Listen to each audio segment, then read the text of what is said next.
The summer of 2023, I hiked the Pacific Crest Trail. It had been a dream of mine since I was a kid, growing up hiking sections of the trail with my father and reading books like A Walk in the Woods about long distance through hiking. In my mind, it was a way of connecting with the land I had grew up on, California and the West Coast. To me, this land is so beautiful, it would be a shame to never experience it to its fullest extent. I also was going through something that year that it was really important for me to think of myself as a wild animal. I had felt so disconnected from the spectacle of human society I needed to escape and to connect with the only thing that made sense to me at the time, the wilderness. But my thoughts on that concept has changed, wilderness. Through walking and living outside for 6 months straight, reflecting on that experience, and now taking a Native American history class at college. My way of thinking about the trail and outdoor recreation in America in general and what wilderness is has transformed. Why do I get the privilege to enjoy this land? What atrocities had to happen for me to get to do this? Who are the people who lived here and what happened to them and why? To answer these sorts of questions, I read a bunch about different native tribes whose traditional lands intersect with what is now the Pacific Crest Trail. The process of their removal from these lands, and the reasonings that colonists had for these atrocities. I researched what is happening now in terms of landback movements and the philosophies of recreation in modern day.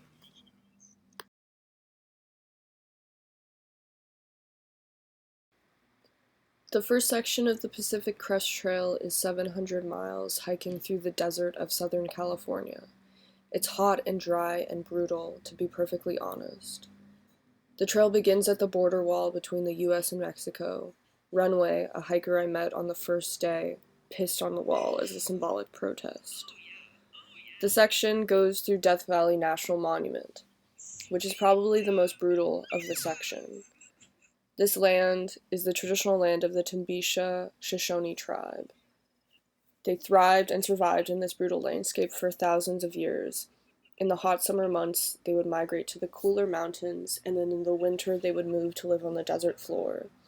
These semi-permanent villages were why they were able to survive, but also potentially why they were an easy target. In 1933, then President Herbert Hoover made an executive order establishing 2 million acres of land as Death Valley National Monument. He did so while calling this land uninhabited wilderness that had no permanent residents. This, of course, was not true.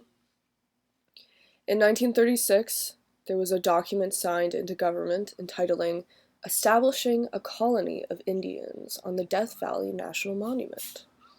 This began relocations of the Timbisha Shoshone people to an out-of-view 40-acre sandy tract.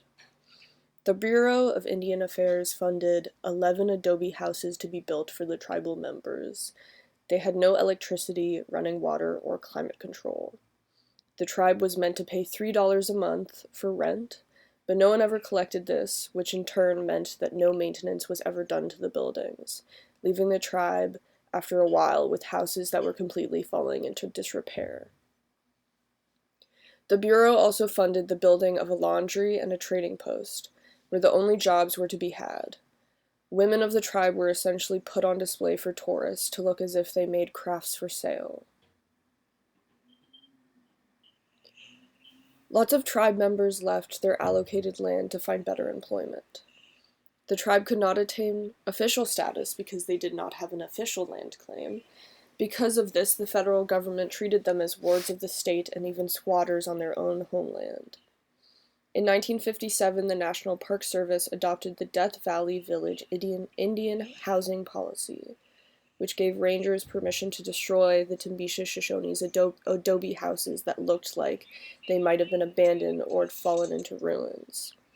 During the summer months, while the Timbisha Shoshone were traditionally in the mountains due to the extreme heat, the rangers came and destroyed almost all of the houses because no one was there to protect them. In 1983, the Timbisha Shoshone gained federal recognition as a sovereign tribal entity. However, they continued to be a landless tribe. In 1994, then President Bill Clinton signed the California Desert Protection Act, which began a study to find lands that would be suitable for the Timbisha to acquire inside of Death Valley. This study caused conflict between representatives and tribal members who felt like the study was not being held in good faith.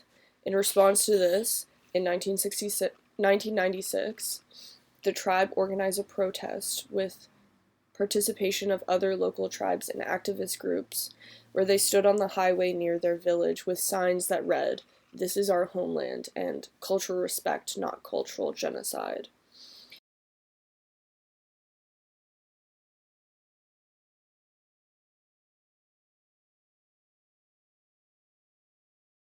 This protest forced the U.S. government to change their way of holding their study to be more respectful and fair to the tribe.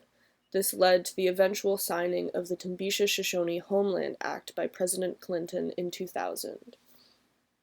The act transferred 7,753 acres to the tribe, including a 313-acre parcel at Furnace Creek, with the remaining acreage as the three non-contiguous parcels inside of DV and P.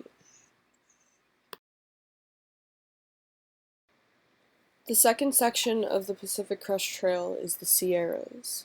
This is a treacherous 750 miles of scaling massive snowy mountain passes, with an option to summit Mount Whitney, the highest peak in the continental U.S. I only did a portion of the Sierras due to a record-breaking snow year. It was pretty terrifying. I had never been that scared in my life, to be honest. But with this danger is some of the most beautiful landscapes you will ever see in your life. Snowy mountain peaks and lush forest, waterfalls and birds and deer and grassy meadows. I hiked in the Sierras my whole childhood.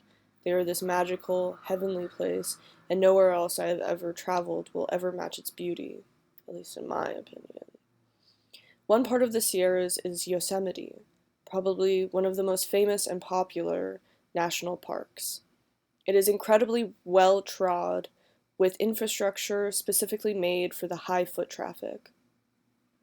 It is sort of a Disneyland of national parks, with multiple luxurious hotels, paved hiking trails, food courts, and gift shops. It was remarkable to see this with older eyes. What was once a magical place when I was a child became more obviously fake and manipulated. It would be very difficult to call this place wild. I then read about the Southern Sierra Band of Miwok Indians, the tribe whose homelands are what is now Yosemite. The Sierra Miwoks have lived in Yosemite Valley since at least the 14th century. The gold rush brought miners to the valley in the 1850s, then tourism brought even more people in the later 1800s due to John Muir's activism. The Sierra Miwok were mainly ignored during this time period.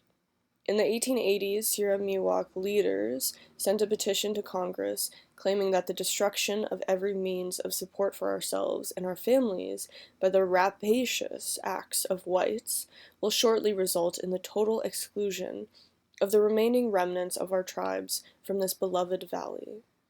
They asked for $1 million for the future support of ourselves and our descendants, but received no reply.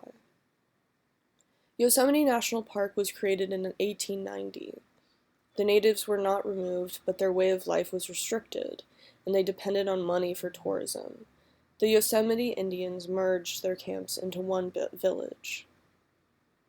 In the 1930s, Park Superintendent Thompson planned to build a medical clinic in the place of the Miwok village. There was no talk of expelling the Miwok, as park officials valued their contribution to the tourist trade and needed them as laborers. Instead, the park decided to build a new Indian village, starting construction on cabin houses in 1933. Thompson wanted to use the new village as a mean of controlling the Indian population in the park. Residents were charged rent and utilities, and difficulty when park officials refused to hire them. Once a resident lost employment in the park or retired, Thompson would end their lease and they would be forced to leave the valley. By the 1940s, the park's native population had been cut in half. In 1953, the Park Service instituted the Yosemite Indian Village Housing Policy, allowing only permanent government employees to remain in the village. Park officials destroyed the homes of those who left in order to stop newcomers from taking their place, gradually pushing every native family out of the park. By the 1960s, the Park Service had burned down all of the cabins except for one, which they converted into a management office. Any remaining native workers were moved to park employee housing. Jay Johnson, the final native employee to retire, left the park in 1996.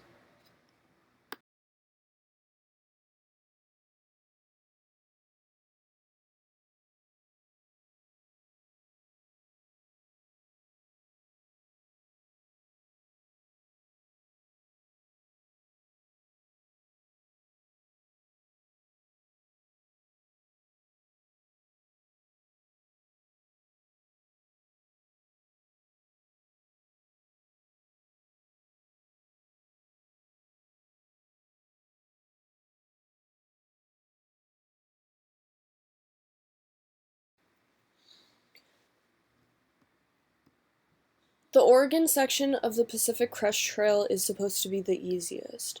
It is the section with the least change in elevation, 455 miles of it. The Oregon section, however, was truly lovely, easy hiking, beautiful green trees as far as the eye could see, a new lake to swim in every day, and so many lake resorts to stop and have a drink in. I have very distinct memories of hiking to these fancy lake resorts and showing up completely covered head to toe in dirt. The PCT climbs over Mount Hood, its closest point to Portland, Oregon. Mount Hood is a part of the Cascade Mountain Range, which are the homelands of many, many different native tribes. One of these tribes are the Chinook. In the 16th century, Spanish colonists shipwrecked on the coast of Oregon where the Chinook lived. They came and brought foreign diseases which killed off massive swaths of the Chinook and other native tribe populations. In 1803, Lewis and Clark arrived in Chinook territory in their exploration of land further west than the U.S.'s holdings at the time. They constructed Fort Clatsop and stayed there for a year, where they recorded information about the Chinook. An outbreak of malaria occurs in 1830, which kills nearly 3/4 of the native population in the northern Oregon area, including the Chinook. Survivors congregated to Chinook territories. Throughout the middle 1800s, missionaries, settlers, tradespeople, and government officials moved into Chinook territories, and they formed the Oregon Provisional Government, where they grant themselves rights to land without the permission of the U.S. government. In 1851, the Tansy Point Treaties were signed, allowing the Chinook to remain in their homelands and promising aid to the tribes. None of the treaties were ratified into Congress. In 1852, the Chinook attended the Chehalis River Treaty Council negotiations, where Governor Stevens insisted that these tribes relocated to a single proposed reservation 100 miles to the north. When the Chinook insisted on maintaining their existing agreement with the government to stay in their own homelands, Stevens angrily left the treaty grounds. Later that year, Governor Stevens negotiated the Treaty of Olympia, a treaty with the other Oregon tribes, where the Oregon government created 10,000-acre Quinault Reservation for the tribes and friendly tribes or bands. This treaty was ratified into Congress. In 1864, the U.S. government takes Chinook territory in Washington state by the order of the Secretary of the Interior. They make it into a reservation which includes other non-Chinook Washington tribes, even though they did not agree to cede this land. In 1873, Ulysses S. Grant makes an executive order expanding the Quinault Reservation to 220,000 acres and assigns the Chinook to live there. In 1899, Chinook tribes petition the Indian Claims Commission seeking annuities under the Tansy Point Treaties of 1851. The claims results in an investigation, testimony, and annuity payments in 1912.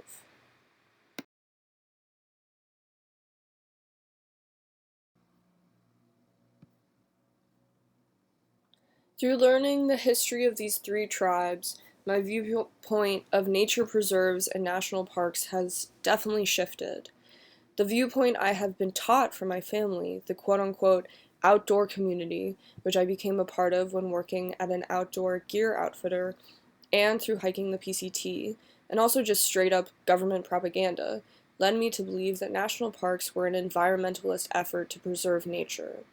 However, now that I've been able to learn about native tribes' displacement in order to create these preserved parks, I am able to see through the facade that was created. If people do not know this truth, they are able to remain complacent with the status quo, just like I was, and excitingly engage with the modern-day outcomes of colonization and follow philosophies that have roots in colonization. This also is something that I wanted to research, these philosophies as to how this could happen. What are ways of thinking that could allow such atrocities?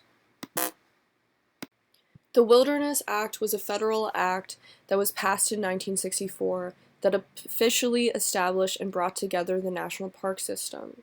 It says that wilderness is, in contrast with those areas where man and his own works dominate the landscape. And it also recognized wilderness as an area where the earth and its community of life are untrammeled by man, where man himself is a visitor who does not remain. An area of wilderness is further defined to mean in this act an area of undeveloped federal land retaining its primeval character and influence, without permanent improvements or human habitation, which is protected and managed so as to preserve its natural conditions. Wilderness is where man himself is a visitor, and who does not remain. This one sentence fully rejects any native tribe's right to live on their ancestral land that is now a national park. Today's regulations on how we are allowed to exist in national parks affirm this definition. In national parks, you must have a wilderness permit to be able to disperse camp, meaning camping not in designated campgrounds. You can only stay for the time period permitted on the permit. The Pacific Crest Trail permit is a very special permit that makes it so that you only need one for the course of up to 8 months, where you can hike between tens of different parks and forests.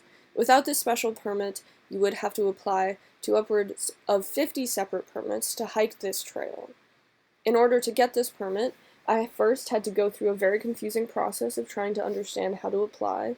Then I had to submit a pre-application 6 months in advance, where I then was sent a randomized time slot to apply.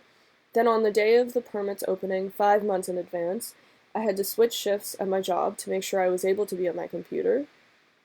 Then as fast as possible, the minute my slot opened up, desperately type in all my information to find that all the start dates I wanted were already all filled up, and I had to start my hike in early May. It is normally recommended to begin in late March or April. While on the trail, I met a lot of people who do it every year because it is one of the only ways to legally and happily live outside. So many people work winter seasonal jobs where they get free housing and every spring and summer live on the trail. They were very interesting types of people, but I became their friends and got to understand that they just felt so much better living out there in the woods, and this was sort of the only way for them to do it. There are also a million other regulations you must follow, or you will be fined. Many of these regulations is what comprises of Leave No Trace principles, which started in the 1960s, where the outdoor recreation became increasingly more popular in the United States. The National Park Services started to draft these guidelines to minimize visitor impacts on the parks. These principles are all well and good. I truly believe it is important to teach people about fire safety, to minimize trash and plastic in the outdoors, and to advise people on trying to protect different vulnerable species. However, they do create a intense philosophical issue. An example of this is the very last principle, let nature's sound prevail, avoid loud voices and noises. Obviously this makes sense. We don't want annoying people keeping us up late at night in the woods playing their radios. However, this principle completely rejects the fact that humans are part of nature and nature itself. You would not be upset at a bird for singing, right? then maybe we should not be upset about human singing, or laughter, or screams. One of my fondest memories from the trail was when I was hiking with a big group of people, and we were all exhausted and in pain and hungry, but had finally gotten to the top of the mountain's peak, and one by one we all just started screaming out into the open against the face of the mountain. It made me feel so alive and so much better after a long, grueling day.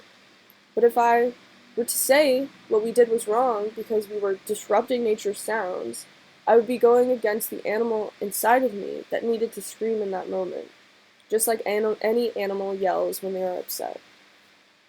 These principles are being taught as an outdoor Bible to people all over the U.S., without any mention of whose rightful land they are standing on, perpetuating the idea that no one has the right to live on this land, especially natives, the people who traditionally did.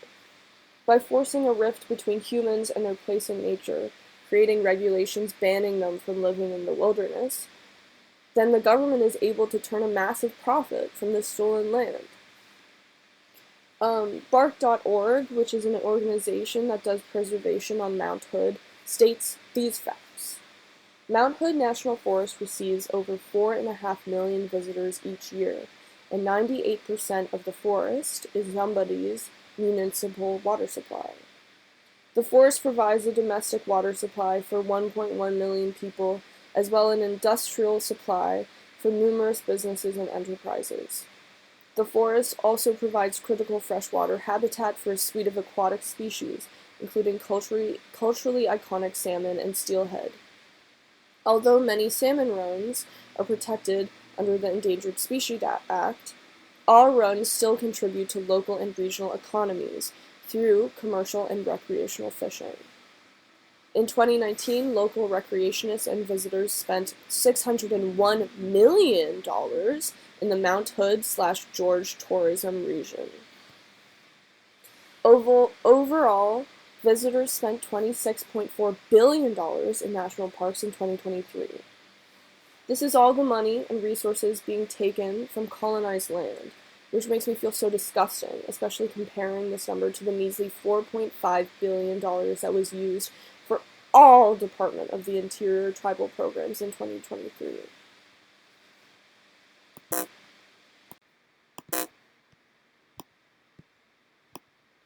Through learning all this information, I started feeling very negatively and pessimistic towards outdoor recreation as a whole. I felt so weird about the time I had spent so ecstatically joyful and free on stolen land. I also felt so guilty about all the times I've taught other people about Leave No Trace, and gotten mad at people for wanting to feel more connected with the earth by breaking these principles. It also upsets me that I had given so much money to the national park system, which is founded on colonialism, and has provided, and has proven time and time again, its potential to do terrible acts against Native people. However, I also started to learn about Landback efforts and listening to what Native voices had to say on these topics. Sogorea Te Land Trust is an Ohlone land trust that holds several different sites in the East Bay. They are a very prominent Native force in the Bay Area and are setting precedents of what land return in urban settings look like. They ask for Shumi land tax, which is basically donations to their land fund from non-natives who live on Ohlone traditional land. Earlier this year, in August, the Klamath River Dam was opened, and the water and the salmon were able to flow free. This was largely due to many years of Native activism, most prominently the Yurok tribe, who legally recognized the river with the rights of personhood. These are just two examples of the Landback movement, which hopefully will continue to grow and flourish. Another thing that inspired me and brought me back to a positive mindset towards outdoor recreation was an archival radio talk show from the year 1980 that I very by accident listened to while driving through the Sierras. It was called First Voices Radio, which is hosted by Tiakasin Ghost Horse of the Lakota tribe. In the radio show, he talked about how he believes that non-natives were called to this land to be healed by it, and that in order to achieve peace on Earth, we must find peace with Earth. These sentiments immediately reminded me that there's no point in rejecting my love of hiking and backpacking, that I am only able to come to these conclusions about caring for the earth and caring for people because I have had the experience of walking in the woods and the joy and freedom of being part of nature. Through all my research and experience of taking this class, I've reflected a lot on my experiences in the United States as a non-native person. Learning so much information that I had never known before definitely was shocking and upsetting. It made me feel powerless in my ability to do positive in today's world. But through reading about these Landback movements and reading and listening to Native voices and histories of resilience and successes that Natives have acquired in the fight against their own destructions at the hands of the U.S. government, I understand that as non-natives we have a role in supporting the Landback movement, so we must all, as people who live on Ohlone land, people in this class at SF State, have to give Shumi land tax, and we also must find peace with Earth.